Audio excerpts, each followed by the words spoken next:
All right, we are ready to go in the book of Luke, which is very, very cool. So we did Matthew, we've done Mark, now we've done, well, we're about to kick off with Luke. Luke is the third of the synoptic gospels. Matthew, Mark, and Luke are called the synoptic gospels because they are interconnected. Basically what that means is Mark, as we discussed, was a short book. It was probably written first.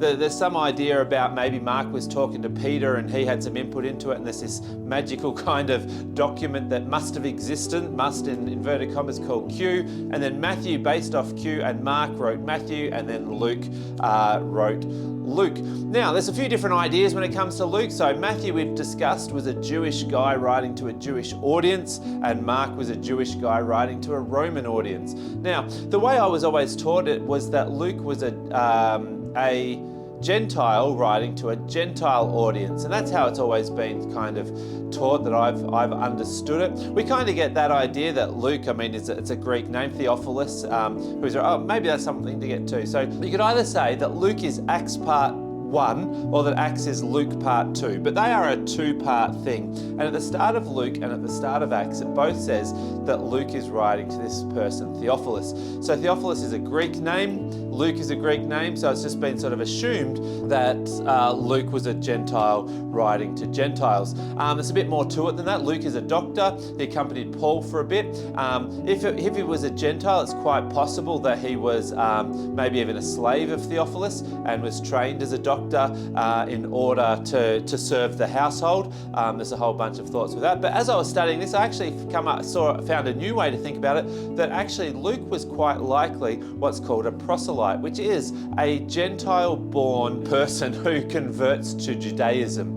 And if that's true, then that becomes really, really interesting. Why would he write to Theophilus? Well, Theophilus literally means in the Greek, it means a friend of God. So it could actually be that Luke is not actually writing to a person who is called Theophilus, but he's writing to, it's like saying, if you are a friend of God, if you love God, if you're a Jesus follower, I am writing to you. And so as part of that, what Luke has done, whether he's a Jewish convert writing to friends of God, or whether he's a Gentile writing to Gentiles, he makes it pretty clear that his attempt or his idea is to create an ordered account of the life of Jesus. Now, there's a couple of different ways that this can be thought of. One of them is that he just went around and interviewed all the eyewitnesses, as it kind of alludes to in our scriptures. But also, as some of the writing, it uses the same language that's used in the Old Testament in some spaces. Anyway, the short version of that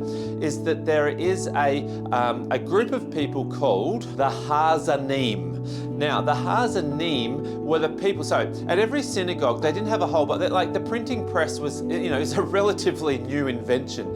And so not every synagogue had all the scriptures. So what they would have is they would have these Hazanim that would be specialists who were experts of the law, experts of the scrolls. So this synagogue might have this scroll, and the Hazanim is an expert in that, but he also has to be an expert in all the others as well that are around, because otherwise you've got to travel around. And there's this one person, it's like a librarian on steroids, And so basically what it kind of appears is that in order to make sure that what Luke is saying is right, he's gone to these different Hazanim and made sure that what was written, what was interviewed, what Jesus actually said was as accurate as possible. So Matthew was a Jew writing to a Jewish audience, and his whole purpose was really focusing on that Jesus loves the outcast. That's the main theme, obviously, and then it absolutely hits the top and concludes with the King and the Lordship of Jesus. But a big part of the Lordship of Jesus, the big part of the New Kingdom, is all about the outsider and how we're to treat the outsider. Mark was written to a Roman audience, which was very much all about, that Jesus's life, death, and resurrection was not a sign of weakness, it was a sign of triumph, that God is greater than even the Roman Empire. And so Luke's aim seems to be that he's a Jewish convert writing to friends of God and trying to give people an ordered understanding of who Jesus is, what Jesus said, and why we believe that Jesus is who he said he is. There's a few things in the writings of Luke that kind of make it lean that way.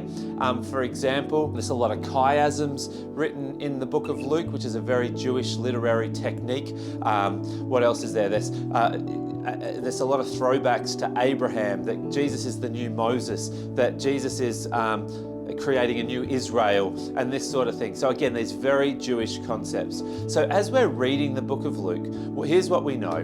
We know that Luke is writing to Theophilus. Again, we probably think that as a Jewish convert writing to the friends of God. This is the first part of a two-part sort of series, and he's writing through the objective of trying to make sure that we understand the life and times, that it is a reliable source, that it is a clear and ordered account of the life of Christ. The way Luke does this is he's written the book in 4 parts. There's the introduction, chapter 1 and 2, which is the birth of John the Baptist and Jesus and how that all plays out.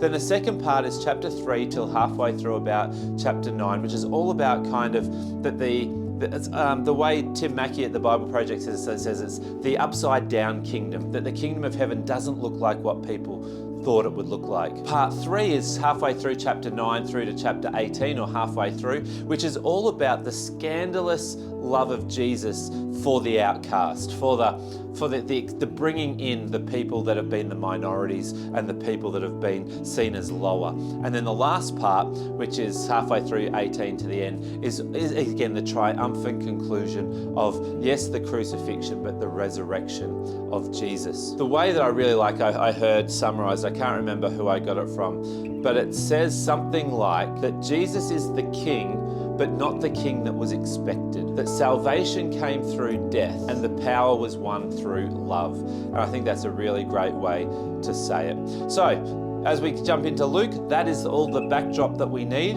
that this is who Luke is, this is why he wrote, and we're going to get stuck into Luke, and we will be done and finish with John, and we will have done the Gospels in a year. So let me know where you're up to. Let me know, have you been reading them? Where are you up to in it? Are you keeping up? Are you ahead? I know I was speaking to a couple this week who have finished already, and I think they're starting again. So where are you? Why don't you just put a comment in the section below. Love to hear from you. Love you. Bye-bye.